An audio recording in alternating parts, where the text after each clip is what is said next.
और बताइए अब आप कि भारत, हमारा पहला क्वेश्चन है कि भारत के संविधान के कितने अंग हैं। भारत के संविधान के कितने अंग हैं, यह रहे आपके ऑप्शन। एक, चार, तीन, दो, एक। हमने देखा था कितने, आप खुद ही कमेंट करके बता दीजिए। भारत के जो संविधान संसद है उसके कितने अंग है।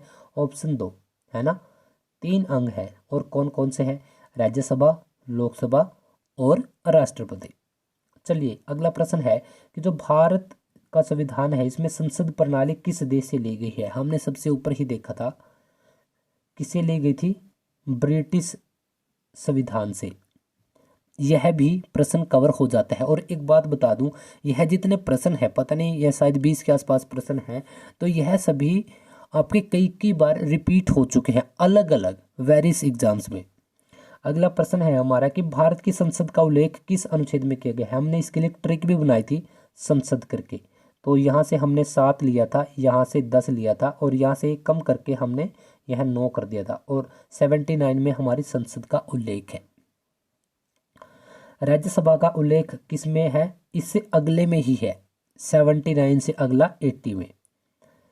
एमपीएस स्टडीज पर आप यह लगातार वीडियो देख रहे हैं। लोकसभा को हाउस ऑफ द पीपल कब नाम दिया गया था। हमने ऊपर देखा था 1954 में, यानी कि option D is the right answer.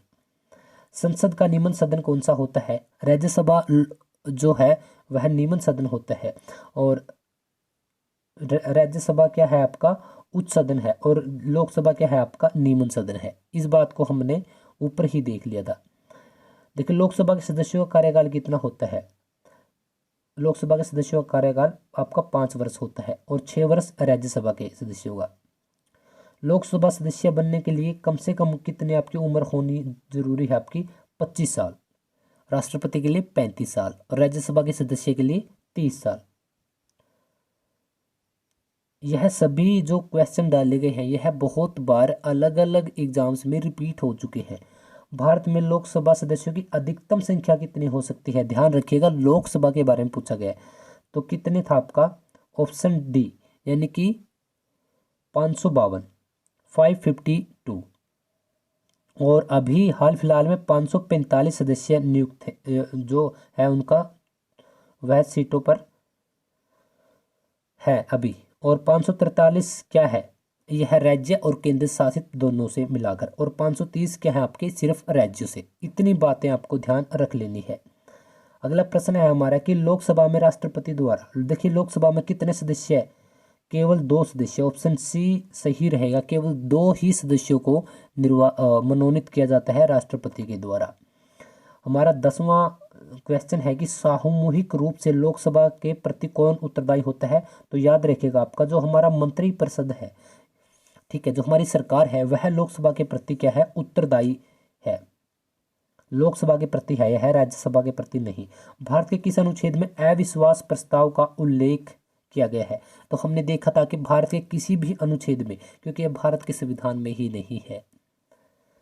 अविश्वास प्रस्ताव एक सत्र में कितनी बार लाया जा सकता है, केवल एक बार। इतनी बातें आपको ध्यान रख लेनी है। भारत के पहले लोकसभा अध्यक्ष कौन थे, हमने देखा था कौन थे, कौन थे आपके भारत के पहले लोकसभा के अध्यक्ष, जीवी मावलंकर। ओके। और भारत की पहली भारत की महिला लोकसभा अध्यक्ष कौन थी, मीरा कुमारी। और शून्यकाल किसे कहते हैं, जब प्रश्नकाल और कार्यसूची का जो बीच का समय है उसे क्या कहते हैं, शून्यकाल। बिल्कुल इजी प्रश्न है और यह बार बार पूछे गए हैं। संसद का उच्च सदन कौन सा होता है, ऑप्शन बी राज्यसभा। बिल्कुल आसान है प्रश्न है दोस्तों ये। राज्यसभा सदस्यों का कार्यकाल जो समय है वह कितना होता है। अब आप बताइए, अब आप फंस सकते हो क्योंकि बहुत सारे लोग लिख देंगे, बहुत सारे बच्चे 5 साल, लेकिन यहाँ पर नहीं। 6 साल होता है लोकसभा का, राज्यसभा का, और लोकसभा का 5 साल। अगर राज्यसभा के सभापति का पूछने जाए तो फिर कितना होगा, 5 साल, क्योंकि राज्य सभापति कौन होता है, उपराष्ट्रपति। हमारा अगला क्वेश्चन है कि राज्यसभा का सदस्य बनने के लिए कम से कम आयु 30 साल। और 25 साल किसके लिए, लोकसभा के लिए। और 35 साल राष्ट्रपति के लिए। और 21 साल किसके लिए होगी बताइए, 21 साल की इसके लिए होगी। देखिए राज्यसभा की अधिकतम सीटें कितनी है, 250। और अभी कितने सदस्य है राज्यसभा के, 245। 233 क्या है आपके केंद्र शासित और राज्यों से, और आपके 12 सदस्यों को मनोनीत किया जाता है राष्ट्रपति के द्वारा। राज्यसभा में राष्ट्रपति द्वारा कितने सदस्यों को मनोनीत किया जाता है, अभी हमने देखा 12 सदस्य।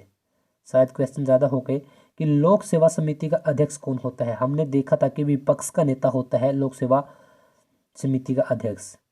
और सेकंड लास्ट है शायद ये है हमारा, हाँ सेकंड लास्ट, कि भारत के वो प्रधानमंत्री जो अपने कार्यकाल के दौरान किसी भी स्तर में जिन्होंने भाग नहीं लिया था, तो वो कौन थे, चौधरी चरण सिंह, हमने देखा था। और किस सदन को भंग नहीं किया जा सकता, तो राज्यसभा को। तो राज्यसभा को स्थायी सदन भी बोला जाता है और लोकसभा को अस्थायी सदन भी बोला जाता है, क्योंकि इसको भंग किया जा सकता है।